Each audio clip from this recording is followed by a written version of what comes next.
ಮಿತ್ರರೇ ನಮಸ್ಕಾರ. ಇದು ಟಿವಿ ವಿಕ್ರಮ. ನಾನು ಡ್ಯಾನಿ ಪಿರೇರ, ಹಳ್ಳಿ ಬೈಸು.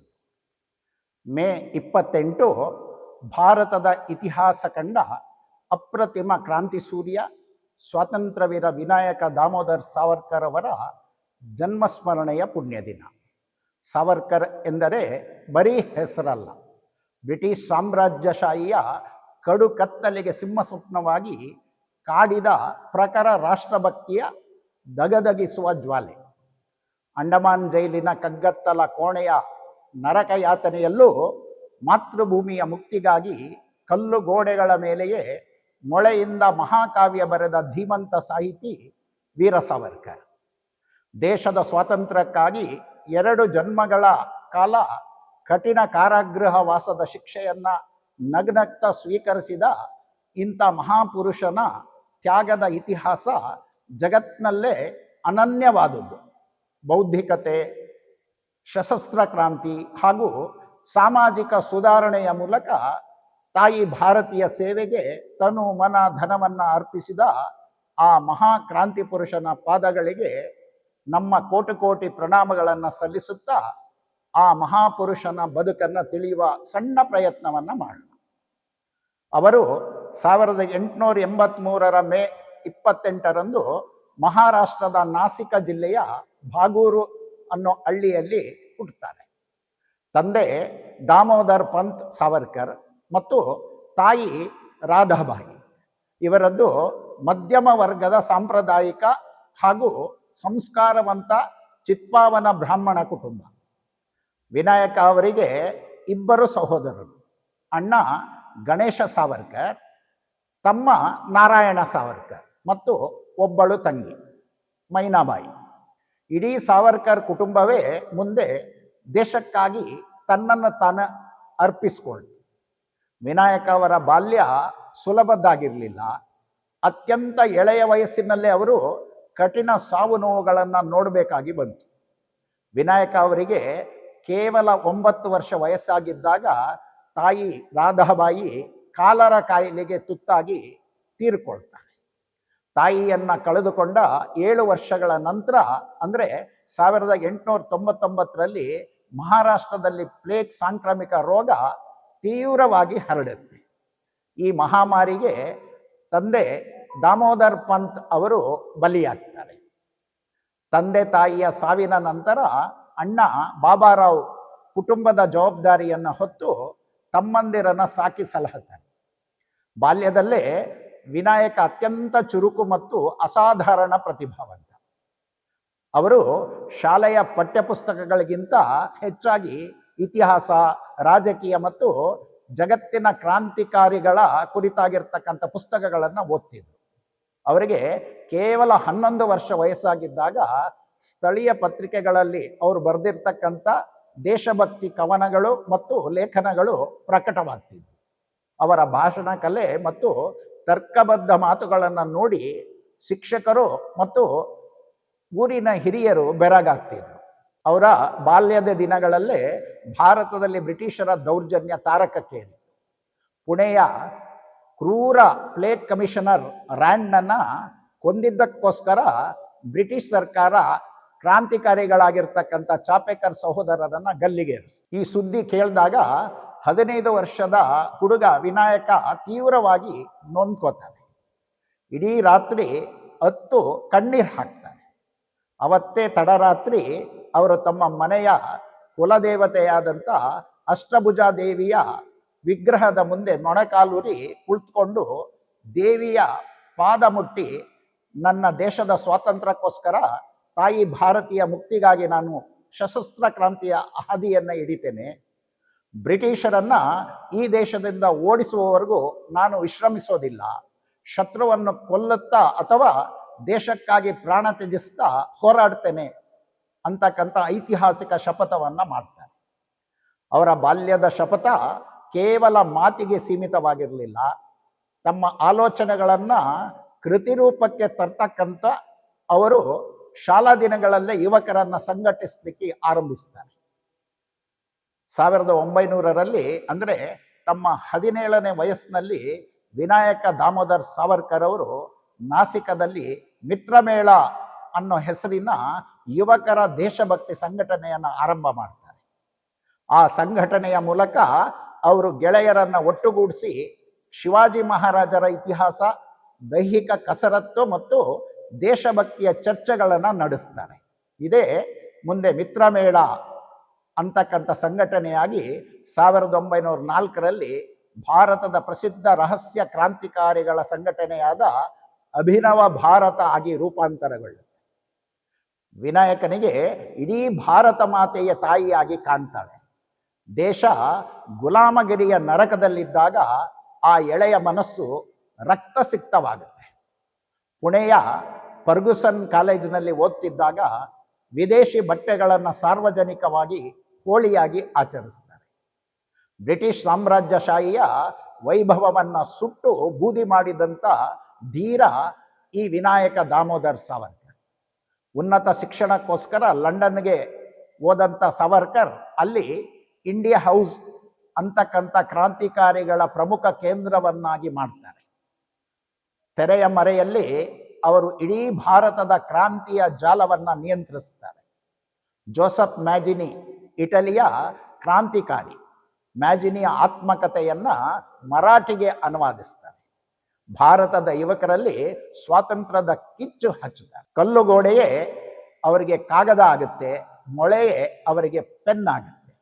ಬರೀಲಿಕ್ಕೆ ಕಾಗದ ಪೆನ್ನು ಸಿಗದೇ ಇದ್ದಾಗ ಜೈಲಿನ ಕಲ್ಲುಗೋಡೆಗಳ ಮೇಲೆ ಮೊಳೆ ಮತ್ತು ಮುಳ್ಳುಗಳಿಂದ ಸಾವಿರಾರು ಸಾಲುಗಳ ಮಹಾಕಾವ್ಯಗಳನ್ನ ಕೆತ್ತುತ್ತಾರೆ ವಿನಾಯಕ ದಾಮೋದರ್ ಸಾವರ್ಕರ್.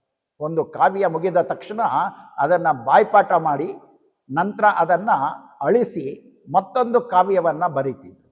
ಈ ರೀತಿ ಸುಮಾರು 10,000 ಸಾಲುಗಳ ಮಹಾಕಾವ್ಯಗಳನ್ನು ಅವರು ಕೇವಲ ನೆನಪಿನಲ್ಲಿಟ್ಕೊಂಡು ಜಗತ್ತಿಗೆ ನೀಡ್ತಾರೆ. ಅವರ ಕಮಲ ಮತ್ತು ಮಾತೃಭೂಮಿಯನ್ನ ನೆನೆದು ಬರೆದಿರ್ತಕ್ಕಂಥ ಸಾಗರ ಪ್ರಾಣ ತಳಮಳಲ ಅನ್ನೋ ಕಾವ್ಯ ಇವತ್ತಿಗೂ ಕೂಡ ರೋಮಾಂಚನವನ್ನ ಉಂಟು ಮಾಡುವಂಥದ್ದು. ಪ್ಯಾರಿಸ್ನಿಂದ ಬಾಂಬ್ ತಯಾರಿಸ್ತಕ್ಕಂಥ ತಾಂತ್ರಿಕ ಕೈಪಿಡಿ ಅನ್ನ ರಹಸ್ಯವಾಗಿ ಭಾರತಕ್ಕೆ ಕಳಿಸ್ಕೊಡ್ತಾರೆ. ಬ್ರಿಟಿಷರು 1857ರ ದಂಗೆಯನ್ನ ಸಿಪಾಯಿ ದಂಗೆ ಅಂತ ಹೇಳಿ ಕರೆದು ಅಪಮಾನಿಸಿದಾಗ ಅದಕ್ಕೆ ಸೂಕ್ತ ಸಂಶೋಧನೆಯ ಜೊತೆಗೆ ತಿರುಗೇಟು ಕೊಟ್ಟು ಅದು ಬರೀ ದಂಗೆ ಅಲ್ಲ, ಅದು ಭಾರತದ ಪ್ರಥಮ ಸ್ವಾತಂತ್ರ್ಯ ಸಂಗ್ರಾಮ ಅಂತಕ್ಕಂಥ ಇತಿಹಾಸವನ್ನ ಬರೆದು ಜಗತ್ತಿಗೆ ನಮ್ಮ ದೇಶದ ನೈಜ ಇತಿಹಾಸವನ್ನ ಪರಿಚಯ ಮಾಡಿಕೊಡ್ತಾರೆ. ಬ್ರಿಟಿಷರು ಇವರ ಕ್ರಾಂತಿಕಾರಿ ಚಟುವಟಿಕೆಗಳನ್ನು ತಡಿಲಾರದೆ ಲಂಡನ್ನಲ್ಲಿ ಬಂಧಿಸಿ SS ಮೋರಿಯಾ ಅಂತಕ್ಕಂಥ ಹೆಸರಿನ ಹಡಗಿನಲ್ಲಿ ಭಾರತಕ್ಕೆ ಕರೆತರ್ತಾರೆ. ಹಡಗು ಫ್ರಾನ್ಸ್ನ ಮಾರ್ಸೆಲಿಸ್ ಬಂದರಿನ ಬಳಿ ನಿಂತಾಗ ಸಾವರ್ಕರ್ ಶೌಚಾಲಯದ ಸಣ್ಣ ಕಿಟಕಿಯಿಂದ ಹುಕ್ಕಿ ಹರಿತಕ್ಕಂಥ ಸಮುದ್ರಕ್ಕೆ ಜಿಗಿತಾರೆ. ಬ್ರಿಟಿಷ್ ಸೈನಿಕರು ಅವರ ಮೇಲೆ ಗುಂಡಿನ ಮಳೆಗೆರೆದ್ರು ಧೃತಿಗೆಡದ ಈ ಮಹಾವೀರ ಈಜಿ ಫ್ರೆಂಚ್ ಭೂಮಿಯನ್ನ ತಲುಪ್ತಾರೆ. ಈ ಘಟನೆ ಇಡೀ ಜಗತ್ತನ್ನ ಬೆಚ್ಚಿ ಬೀಳಿಸುತ್ತೆ. ಬ್ರಿಟಿಷ್ ನ್ಯಾಯಾಲಯ ಸಾವರ್ಕರ್ ಅವರಿಗೆ ಒಂದಲ್ಲ ಎರಡಲ್ಲ ಬರೋಬ್ಬರಿ 50 ವರ್ಷಗಳ ಸಶ್ರಮ ಕಠಿಣ ಕಾರಾಗೃಹ ವಾಸದ ಕಾಲಾಪಾನಿ ಶಿಕ್ಷೆಯನ್ನ ಕೊಡುತ್ತೆ.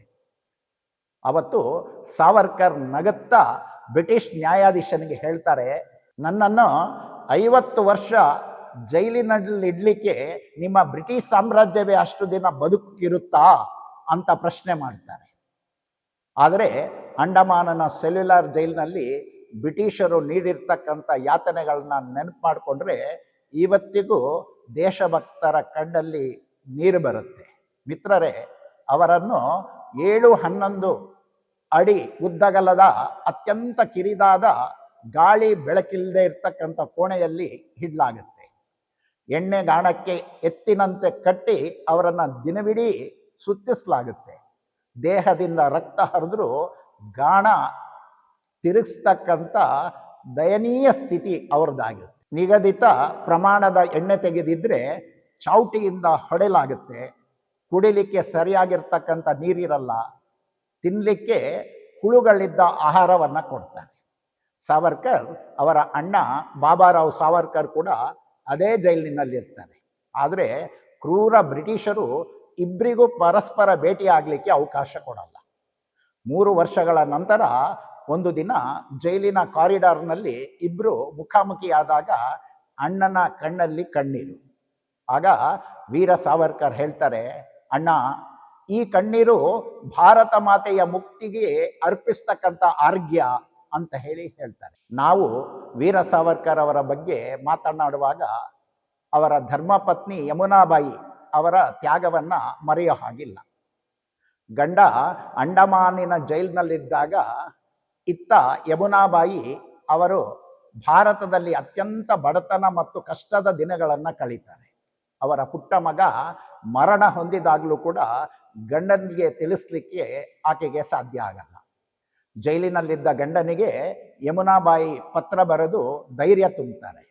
ಸಾವರ್ಕರ್ ಅವರು ಜೈಲಿನಿಂದ ಬರೆದ ಪತ್ರದಲ್ಲಿ, ನಾವಿಬ್ರು ಹೂಬಳ್ಳಿಯಂತೆ ಸಂಸಾರ ನಡೆಸಲಿಕ್ಕೋಸ್ಕರ ಮದುವೆ ಆಗಿಲ್ಲ, ಬದಲಿಗೆ ನಮ್ಮ ಮನೆಯನ್ನ ಸುಟ್ಕೊಂಡು ದೇಶದ ಮನೆಗೆ ಬೆಳಕಾಗ್ಲಿಕ್ಕೆ ಒಂದಾಗಿದ್ದೇವೆ ಅಂತ ಹೇಳಿ ಪತ್ರ ಬರೀತಾರೆ. ಇಂಥ ಮಹಾನ್ ಪತ್ನಿಯ ತ್ಯಾಗವು ಸಾವರ್ಕರ್ ಅವರ ಶಕ್ತಿ ಆಗಿತ್ತು ಅನ್ನೋದು ಉತ್ಪ್ರೇಕ್ಷೆ ಅಲ್ಲ. ಜೈಲಿನಿಂದ ಬಿಡುಗಡೆಯಾದ ನಂತರ ಬ್ರಿಟಿಷರು ಅವರನ್ನ ರತ್ನಗಿರಿಯಲ್ಲಿ ಗೃಹ ಬಂಧನದಲ್ಲಿ ಇಡ್ತಾರೆ. ಅಲ್ಲಿ ಸಾವರ್ಕರ್ ಕೇವಲ ರಾಜಕೀಯ ಸ್ವಾತಂತ್ರ್ಯ ಮಾತ್ರ ಅಲ್ಲ, ಸಾಮಾಜಿಕ ಸುಧಾರಣೆಯು ಅತ್ಯಂತ ಮುಖ್ಯ ಅಂತೇಳಿ ನಂಬಿ ಸಾಮಾಜಿಕ ಕ್ರಾಂತಿಗೆ ಮುಂದಾಗ್ತಾರೆ.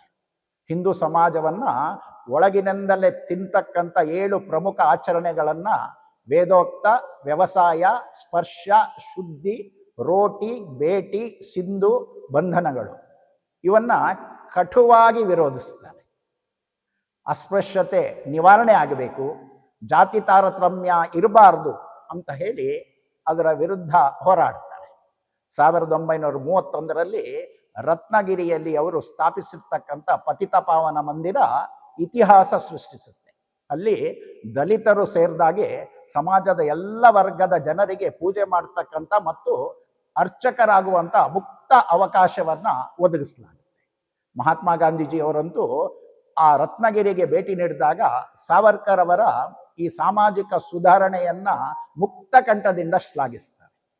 ಸಾವರ್ಕರ್ ತೀವ್ರ ವೈಜ್ಞಾನಿಕ ಮನೋಭಾವದವರಾಗಿದ್ದರು.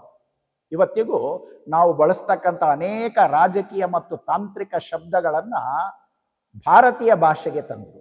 ನಾವು ಬಳಸ್ತಕ್ಕಂಥ ಚಿತ್ರಪಟ, ಅದು ಸಿನಿಮಾ, ಪ್ರಾಧ್ಯಾಪಕ, ಪ್ರೊಫೆಸರ್, ಶಾಸನ ಸಭೆ, ಲೆಜಿಸ್ಲೇಟರ್, ಮಹಾಪೌರ, ಮೇಯರ್, ದಿನದರ್ಶಿಕೆ, ಕ್ಯಾಲೆಂಡರ್ ಅಂತಕ್ಕಂಥ ಈ ಪದಗಳನ್ನ ಸಾವರ್ಕರ್ ಭಾಷಾ ಲೋಕಕ್ಕೆ ಕೊಡುಗೆಯಾಗಿ ಕೊಟ್ಟಂತ ಪದಗಳು. ತಮ್ಮ ಇಡೀ ಜೀವನವನ್ನ ದೇಶಕ್ಕಾಗಿ ಸವೆಸಿದಂಥ ವೀರ ಸಾವರ್ಕರ್ ಅವರ ಕೊನೆಯ ದಿನಗಳು ಭಾರಿ ಅದ್ಭುತವಾಗಿದ್ವು, ಅತ್ಯಂತ ಶೋಚನೀಯವಾಗಿದ್ವು.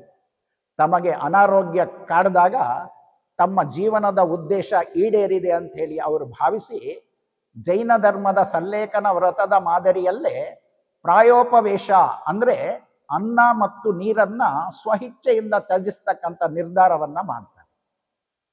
ನನ್ನ ದೇಶ ಸ್ವತಂತ್ರ ಆಗಿದೆ, ನನ್ನ ಕರ್ತವ್ಯ ಮುಗ್ದಿದೆ, ಇನ್ನು ದೇಹ ತ್ಯಜಿಸ್ಲಿಕ್ಕೆ ಅನುಮತಿ ಇರಲಿ ಅಂತ ಹೇಳಿ ಅವರು ಬರೀತಾರೆ.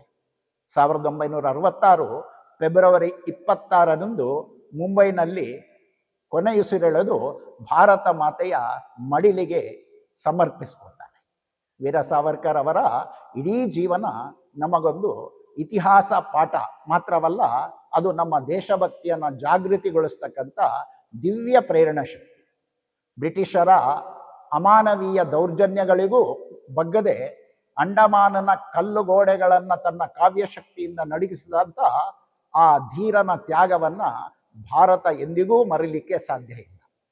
ಅಸ್ಪೃಶ್ಯತೆ ನಿವಾರಣೆ ಮತ್ತು ವಿಜ್ಞಾನ ನಿಷ್ಠೆಯ ಮೂಲಕ ಅವರು ಅವತ್ತು ಹಾಕಿಕೊಟ್ಟಂಥ ಸಾಮಾಜಿಕ ಸಮಾನತೆಯ ಭದ್ರ ಬುನಾದಿ ಇವತ್ತಿನ ಆಧುನಿಕ ಭಾರತಕ್ಕೆ ಅತ್ಯಂತ ಪ್ರಸ್ತುತ.